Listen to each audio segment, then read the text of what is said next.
Dear students, today we are going to start the next source of borrowed capital, that is accepting deposit, which is also known as public deposit. In last lecture we have completed the first source of borrowed capital, that is debenture. Last lecture में हमने पहला source complete किया borrowed capital का, debenture. Debenture किसे कहते हैं और debenture का मीनिंग हमने सीखा, उसके फीचर्स और उसके टाइप्स हमने सीखे. अब बोरोड कैपिटल का अगला सोर्स क्या है ये आज हमको सीखना है. तो अगला सोर्स जो है एक्सेप्टिंग डिपॉजिट और पब्लिक डिपॉजिट भी इसको कहा जाता है. तो बोरोड कैपिटल वो कैपिटल होता है जिसे कंपनी बोरो करती है इंटरेस्ट पर, यानी कंपनी लोन लेती है आउटसाइडर से. कंपनी का जो बेसिक सोर्स ऑफ फाइनेंस होता है वो तो है शेयर्स, और शेयर्स बेचकर कंपनी कलेक्ट करती है, या फिर रिटेन्ड अर्निंग जो होता है, ये बेसिक सोर्स होता है.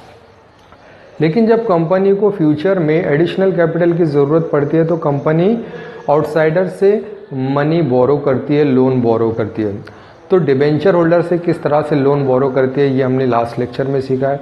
आज हमने सीखना है कि बोरोड कैपिटल का अगला सोर्स क्या है, कि कंपनी और कहाँ से पैसा बोरो कर सकती है जब कंपनी को फ्यूचर में एडिशनल कैपिटल की ज़रूरत पड़ती है. तो दूसरा सोर्स जो है वो है एक्सेप्टिंग डिपॉजिट, यानी कंपनी को जब फ्यूचर में और एडिशनल कैपिटल की ज़रूरत पड़ती है तो कंपनी डिपॉजिट एक्सेप्ट करके भी जो है मनी बोरो कर सकती है. डिपॉजिट यहाँ पर एक्सेप्ट होता है जनरल पब्लिक के पास से, जिसको पब्लिक डिपॉजिट कहा जाता है. अब पब्लिक डिपॉजिट क्या है आज हमको सीखना है. पब्लिक डिपॉजिट एक इम्पोर्टेंट सोर्स ऑफ फाइनेंस है जो कि कंपनी की शॉर्ट टर्म फाइनेंशियल रिक्वायरमेंट को फुलफिल करता है. यानी कंपनी को अगर शॉर्ट टर्म के लिए फाइनेंस की ज़रूरत है, पैसे की ज़रूरत है, कैपिटल की ज़रूरत है, तो कंपनी क्या एक्सेप्ट करती है, पब्लिक डिपॉजिट एक्सेप्ट करती है. तो पब्लिक डिपॉजिट के ज़रिए कंपनी का कौन सा रिक्वायरमेंट फुलफिल हो रहा है, शॉर्ट टर्म रिक्वायरमेंट फुलफिल हो रहा है. अब पब्लिक डिपॉजिट में होता क्या है, पब्लिक डिपॉजिट में कंपनी जनरल पब्लिक से पैसा एक्सेप्ट करती है, मनी एक्सेप्ट करती है in the form of deposit, deposit की शक्ल में एक्सेप्ट करती है, और पब्लिक को इसके बदले जो है इंटरेस्ट पे करती है. तो वो लोग जो अपनी सेविंग इन्वेस्ट करना चाहते हैं वो पब्लिक डिपॉजिट में इन्वेस्ट करते हैं.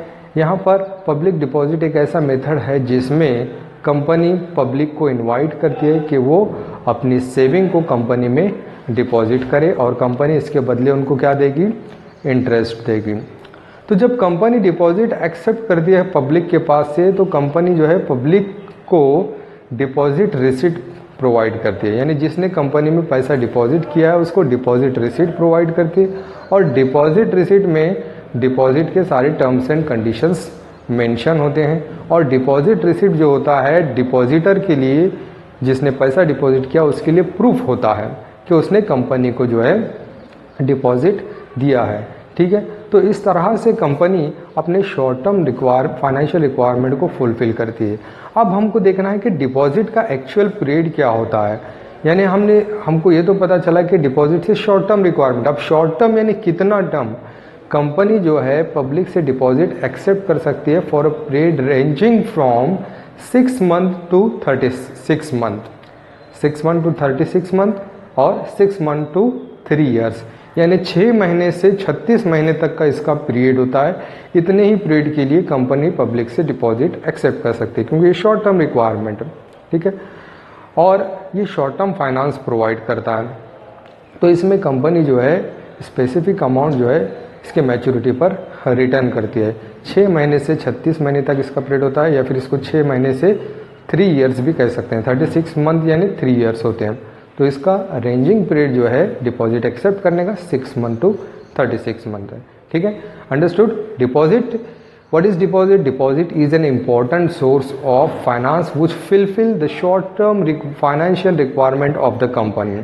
Company accept money in the form of deposit from the public, and company issues deposit receipt to the depositor, and in deposit receipt all terms and conditions of deposit are mentioned.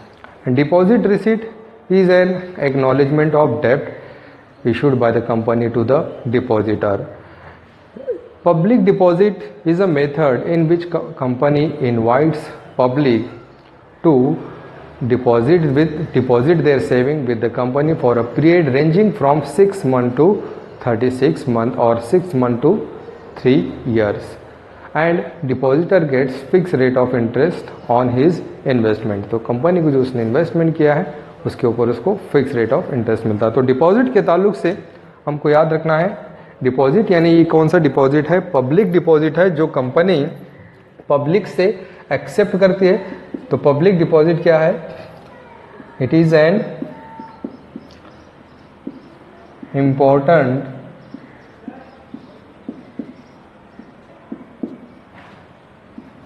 source of finance, important source of finance which fulfills short term requirement.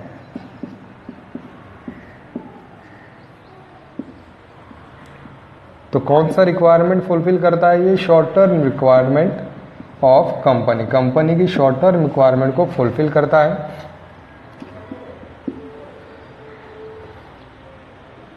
Public deposit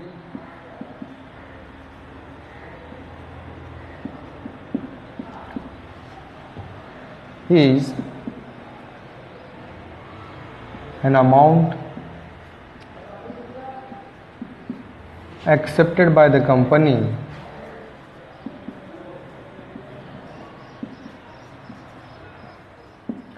in the form of deposit from public। तो public के पास से जो यहाँ पर deposit accept किया जाता है, and public deposit is accepted, it is accepted, what is the period? For a period of 6 months to 36 months.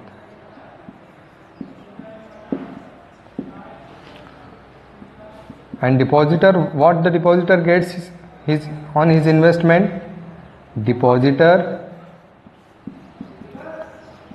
gets fixed rate of interest,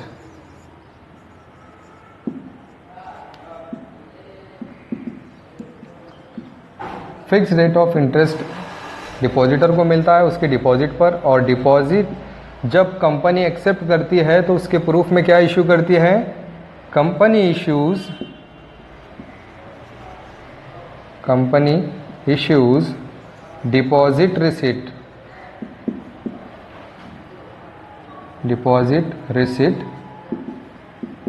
to depositor. Depositor को डिपॉजिट रिसिट इशू करती है as a proof of deposit.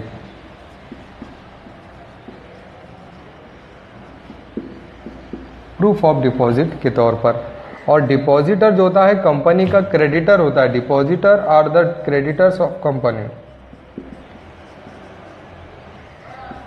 Are creditor of company. तो depositor का जो status होता है वो क्या होता है? कंपनी में क्रेडिटर का होता है, यानी कंपनी की क्रेडिटर होती है। एक चीज़ हमको याद रखना है, कंपनी जिन जिन लोगों से मनी बोरो करती है वो सारे लोग कंपनी के क्रेडिटर होते हैं। यानी कंपनी जिसके पास से लोन से पैसा ले रही है, उधार से पैसा ले रही है, और जिसको इंटरेस्ट पे कर रही है, वो सारे लोग कंपनी के क्रेडिटर होते हैं। जैसे डिबेंचर होल्डर से इंटरेस्ट पर मनी बोरो करे, इसलिए डिबेंचर होल्डर कंपनी के क्रेडिटर हो गए। और यहाँ पर जो है पब्लिक के पास से जो है कंपनी क्या कर रही है? डिपॉजिट एक्सेप्ट कर रही है, और तो इसलिए डिपॉजिटर भी जो है यहाँ पर कंपनी का क्या हो गया? क्रेडिटर हो गया। ठीक है, तो ये था मीनिंग कि इम्पोर्टेंट सोर्स ऑफ फाइनेंस है जो क्या फुलफिल करता है? शॉर्ट टर्म रिक्वायरमेंट फुलफिल करता है कंपनी के। उसके बाद पब्लिक डिपॉजिट एक क्या है? ये एक अमाउंट है जिसे एक्सेप्ट कर रही है company in the form of deposit. किसके पास से? पब्लिक के पास से। It is accepted for a period क्या है इसका 6 मंथ टू 36 मंथ के लिए, क्योंकि ये शॉर्ट टर्म रिक्वायरमेंट फुलफिल करता है, यानी 6 महीने से 36 महीने तक इसका पीरियड होता है। Depositor gets fix rate of interest, depositor को डिपॉजिट के बदले कंपनी क्या देती है, फिक्स रेट ऑफ इंटरेस्ट देती है। Company issues deposit receipt, company जो है डिपॉजिटर को क्या इशू करती है, डिपॉजिटर को डिपॉजिट रिसीट इशू करती है। तो डिपॉजिट रिसीट जो होता है डिपॉजिटर के लिए प्रूफ होता है कि उसने कंपनी को लोन प्रोवाइड किया है, कंपनी को पैसा डिपॉजिट किया है, ठीक है। और डिपॉजिटर का जो स्टेटस होता है कंपनी में वो क्या होता है, क्रेडिटर का होता है। अब इसके बाद इसका डेफिनेशन हम देखते हैं डिपॉजिट का।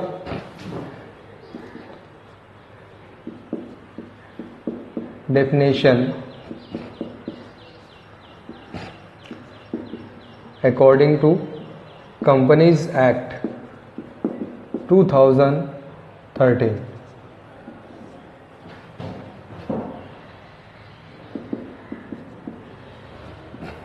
deposits includes any receipt of money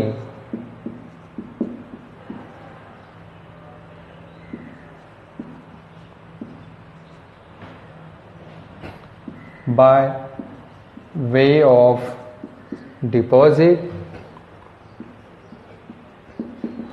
or loan or in any other form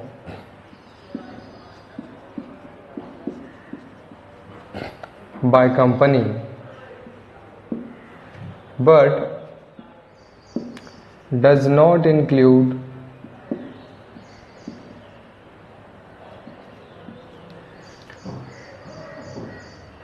the amount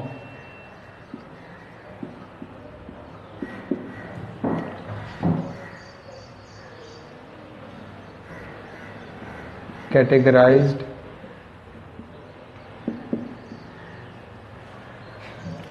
in consultation with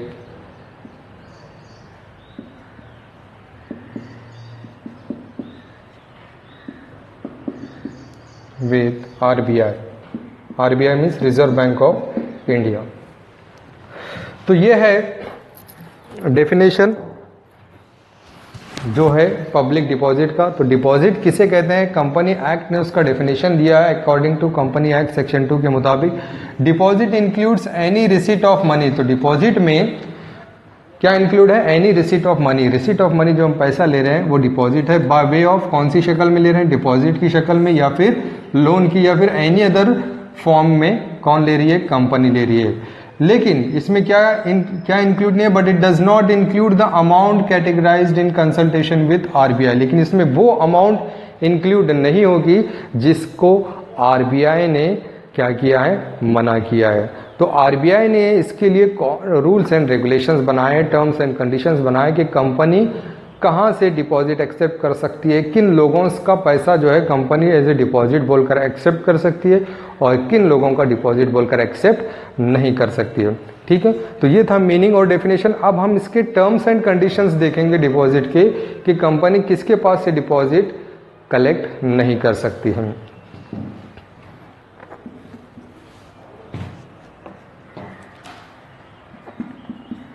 terms and conditions of deposit। तो पहला टर्म्स एंड कंडीशन है any other amount, any amount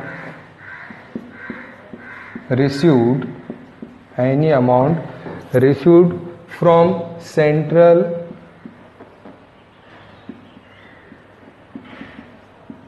government और state government.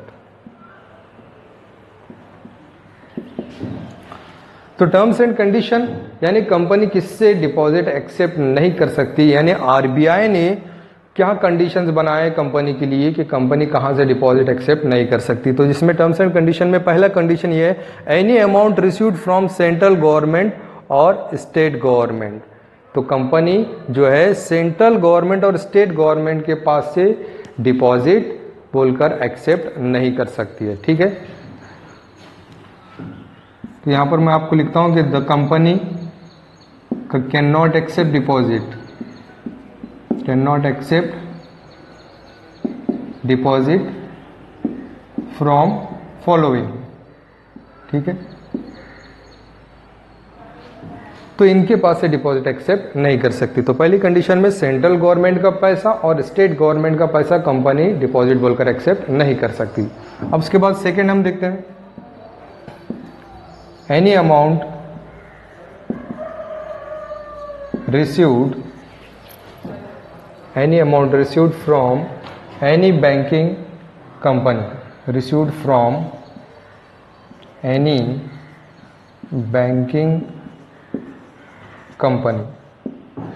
अगर कोई banking company है, bank से भी जो है कंपनी डिपॉजिट बोलकर एक्सेप्ट नहीं कर सकती, यानी बैंक जो है कंपनी में पैसा डिपॉजिट बोलकर एक्सेप्ट नहीं कर सकती और कंपनी ना ही इनके पास से पैसा डिपॉजिट के तौर पर एक्सेप्ट कर सकती है। तो यहाँ पर बैंक होगा, पहले में हमने देखा सेंट्रल गवर्नमेंट और दूसरा और स्टेट गवर्नमेंट, और दूसरे पॉइंट में हमने देखा कि बैंकिंग कंपनी। और उसके बाद तीसरा है any amount from foreign government और इंटरनेशनल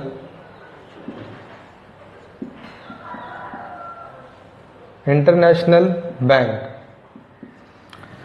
तो कंपनी जो है फॉरेन गवर्नमेंट के पास से भी डिपॉजिट एक्सेप्ट नहीं कर सकती और इंटरनेशनल बैंक से भी जो है पैसा डिपॉजिट बोलकर एक्सेप्ट नहीं कर सकती है।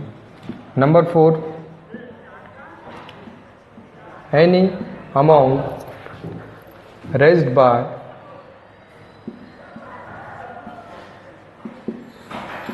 Issuing commercial paper, company commercial paper issue करके भी डिपॉजिट एक्सेप्ट नहीं कर सकती। ठीक है, कमर्शियल पेपर भी जो है एक short term source of finance है, लेकिन उसको जो है हम डिपॉजिट में शामिल नहीं कर सकते। सो commercial paper does not include in deposit, तो डिपॉजिट बोलकर एक्सेप्ट नहीं कर सकती कंपनी। नेक्स्ट है any amount raised by issue of shares and debentures, any amount raised by issue of shares and debentures। तो कंपनी शेयर्स या debenture issue करके भी जो है डिपॉजिट एक्सेप्ट नहीं कर सकते, क्योंकि शेयर जो है एक ओन्ड कैपिटल है और डिबेंचर जो है एक अलग चीज़ है जो कि कंपनी को लॉन्ग टर्म प्रोवाइड करता है। तो ये दोनों भी जो है डिपॉजिट में शामिल नहीं कर सकती, तो ये पैसा कंपनी डिपॉजिट बोलकर एक्सेप्ट नहीं कर सकती शेयर्स और डिबेंचर्स का। ठीक है, नंबर 6, एनी अमाउंट रेज्ड